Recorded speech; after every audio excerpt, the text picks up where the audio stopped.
Pakistani delegation, and we've been mandated by the government, by the Prime Minister, to advocate for Pakistan's position following the recent conflict with India. And Pakistan's, our mission is simple. We seek peace, and we'd like to pursue dialogue and diplomacy as the only path to said peace. As you're aware, on May 7th, India violated international law, violated Pakistani sovereignty, targeted civilian institutions, including religious worship places, our dam, water, energy infrastructure, killed innocent civilians, including women and children, in an attack. Their premise for said attack was a terrorist attack that took place in Indian-occupied Kashmir. Pakistan condoles and condoled with the victims of this terrorist attack. We have always and will always condemn terrorism in all its forms and manifestations. Having said that, Pakistan was not involved in this terrorist attack. So much so that the Prime Minister of Pakistan,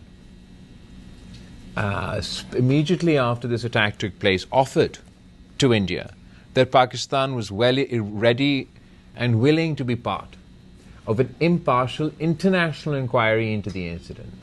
That was the level of our confidence, that our hands were clean, that we offered for any international partners to be involved and investigate this attack. That offer by Pakistan was rebuffed by India. And instead, India decided to be judge, jury, and executioner. Up until today, they've still not been able to name a single terrorist involved in the terrorist attack in Indian-occupied Kashmir. They've not been able to share with the international community. They've not been able to share with their own people, let alone with Pakistan, who was involved in this attack, what actions they've been taken against said individuals. Similarly, they have been unable to identify a single terrorist that they killed in their so-called attack on the terrorist infrastructure in Pakistan. We can, amongst our dead, only count civilians. Following India's incursion into Pakistani, well, not incursion into Pakistani territory, but their violation of our sovereignty, Pakistan reacted very responsibly. As a mature nuclear power, the Pakistani Air Force had 20 Indian aircrafts locked, and we could have dropped 20 planes. But the Pakistani Air Force restrained themselves.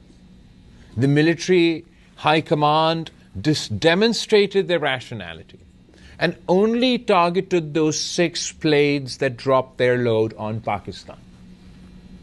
We never were the aggressor. We always acted in self-defense. Dropping those 6 planes was an act of self-defense. Our strikes into India only took place after India fired missile strikes into Pakistani territory. International law and the United Nations the United Nations Charter provides for our right to self-defense. Following our confrontation, our war, the international community played their part. President Trump here in the United States and his team, led by Secretary of State Rubio, played their part. And we've managed to achieve a ceasefire with India. This is a welcome first step. But it doesn't go far enough. Unfortunately, today the world is a less safe place as a result of Indian actions in the early weeks of May. The threshold for full conflict between 2 nuclear-armed powers have come down, not gone up. The new normal that the Modi government wants to impose on the region is this: that if there's a terrorist attack anywhere in Indian-occupied Kashmir, or anywhere in India for that matter, without providing a shred of evidence, India's automatic reaction will be to go to war with Pakistan. So the law of reciprocity means that any terrorist attack in Pakistan, without a shred of evidence, a shred of proof, means we have to go to war with India. There are far more terrorist attacks that take place in Pakistan than take place in India. A war between India and Pakistan is not confined. The consequences of that war is not confined to India and Pakistan. A nuclear conflict has implications for the entire world. Which is why it's all the more important for Pakistan to present its case, to urge the international community to continue to play its role, just as it did during the ceasefire, and prevail upon India to abandon its strategy and instead agree to engage in a comprehensive dialogue with Pakistan. We believe that such a dialogue would of course include the issue of terrorism. As most of you here today will be aware, Pakistan has a long list of complaints against India as far as terrorism is concerned. India is on the record in our communique from Sharm el-Sheikh that India has supported terrorist groups in Balochistan. Kulbhushan Yadav is an Indian officer who's been in Pakistan custody since 2017. He is admitted to Indian involvement, and he is living proof of India's involvement in supporting terrorist proxies within Pakistan. We believe that India and Pakistan should work together to fight terrorism. Any and all complaints India does have, they should share with the Pakistani side. And we should have the confidence that we can share our complaints with the Indian side and they will take appropriate action. It's only together that we'll be able to defeat this menace. They try and make a caricature about Pakistan. They try to present the case to their own people that all Pakistanis are terrorists. Their entire policy reeks of Islamophobia. They expected the international community to stand by and justify their actions when they wouldn't even share with their friends proof behind the terrorist incident that took place. And obviously at the root of all this, and a key component of any comprehensive dialogue with India, will have to be the issue of Kashmir. You can't just ignore the question of Kashmir. The people of Kashmir have a right to self-determination. They have a right to justice as enshrined under international law, UN Security Council resolutions. The longer we allow this wound to fester, the more we continue to ignore the plight of the people of Kashmir. As India increases its repression of the people of Kashmir, they will only provide more cannon fodder for those groups who wish to conduct terrorist acts within their country. And finally, obviously, a key component of any dialogue will have to be the Indus Water Treaty. A new and outrageous phenomenon or precedent that India is trying to set out of this crisis is their attack on the Indus River, their violation of the Indus Water Treaty, their weaponization of water. Just the threat to cut off Pakistan's water is a violation of the UN Charter. How can you claim to be targeting targeting terrorists, when you are cutting off the water supply for 240 million people? This is a dangerous precedent which we must not allow to be set.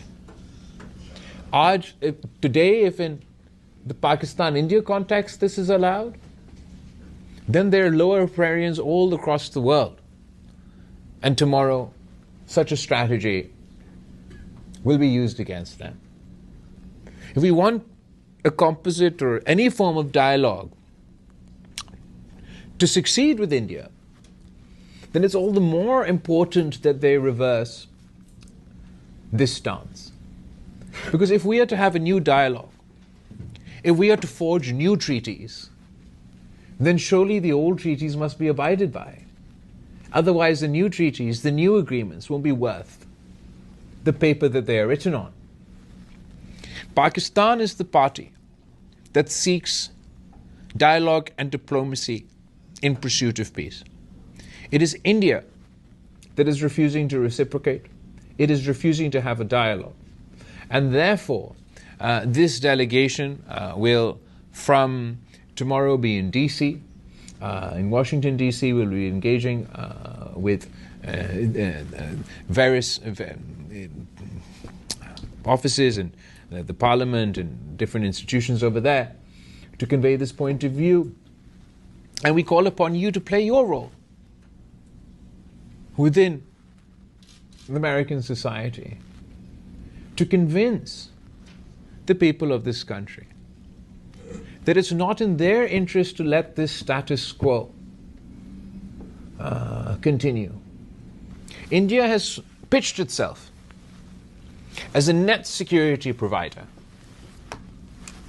in the region. American tax dollars, your tax dollars, go to subsidize the Indian economy and the Indian military for them to be this so-called net security provider. And I ask you, what security is being provided when India acts like a rogue state? When India is trigger happy with nuclear war? The real net security provider would be for India and Pakistan to have peace. And it is incumbent upon all of us to do whatever it is in our power to push the case for peace. It is not in the interest of the people of Pakistan, and no matter what the government and the Prime Minister and the various delegations of India say, it is not in the interest of the people of India for India to pursue this policy. They will not be able to stop terrorism if this is the new status quo. If we haven't, between 2019 when the last incident took place and 2025, India and Pakistan had no conversation. So if you're not going to talk about terrorism, you're not going to share information about terrorism, you're going to be two nuclear-armed countries, but you're not going to have any dispute resolution mechanism. That is a recipe for disaster. It's a recipe for instability. And as I say, it's completely illogical. How will the Indian government explain to its people, that they are more safe today than they were before their planes fell and this war started? Unfortunately, wherever we look, there's crises and conflict, and the world is distracted. But I believe that the Pakistani community here in the United States have an important role to play. You contribute to this society. You contribute to this economy. You participate in their democracy. And your voice will be heard. So we request from you to add your voice to ours, and for all of us to work together to this end. I think that America is uniquely placed. They have a good relationship with Pakistan. They have a good relationship with India. President Trump, no matter what everybody's opinion may be, has had a commendable role throughout this conflict. He's spoken about peace. He's repeatedly endorsed the ceasefire between India and Pakistan.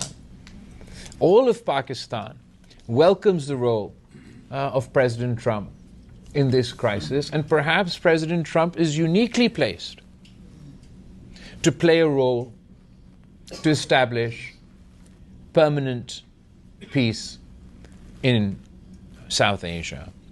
So this, by and large, has been our mission, has been our message. We've had positive receptions here at the United Nations. We've engaged with the UN Secretary General, the President of the General Assembly, the President of the United Nations Security Council, with the E10, which is the group of elected members of the UN Security Council, with the OIC, with individual para-reps from different countries. As far as Pakistan's case for peace and our desire to engage in dialogue and diplomacy, everybody has been very receptive. As far as Pakistan's stance on the Indus Water Treaty and the weaponization of water, everybody has been very receptive. As far as Pakistan's transparency, Pakistan's credibility, and Pakistan's clarity vis-a-vis terrorism, and specifically in light of the Prime Minister's offer during this crisis, everybody has been very receptive.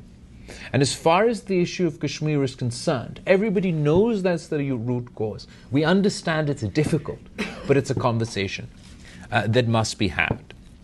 We have a rather extensive delegation with us, and it's really benefited us throughout this process. Every delegation, everybody we've interacted with has complimented our delegation. As you're aware, Senator Faisal Sabzwari is from Karachi. Khurram Dastagir Sahab is the former Minister for Defence and Commerce and Foreign Affairs also. Ambassador Jalani Sahab हमारा foreign minister भी रहा है, foreign secretary भी रहा है, ambassador to the US भी रहा है. Hina Rabbani Khar Sahiba हमारा the former foreign minister, Musaddiq Malik Sahab आजकल तो climate का वजीर है, इससे पहले पानी का और क्या था, इससे पहले तेल थे, पेट्रोलियम भी थे. एम्बेसडर साहब, तो आज हम एम्बेसडर साहब के साथ अपना डीसी का कंपोनेंट शुरू कर रहे हैं. शहरी रहमान साहिबा तो यहाँ का एम्बेसडर भी रही है, क्लाइमेट की वज़ीर भी रही है, आजकल मेरा पार्लिमानी लीडर है. सेनेट में सेनेटर बुशरा भट्ट साहिबा भी हमें इस ट्रिप में ज्वाइन कर रही है. Ambassador Tahmina Janjua has been a real asset for us, the former Foreign Secretary, the first female Foreign Secretary of Pakistan.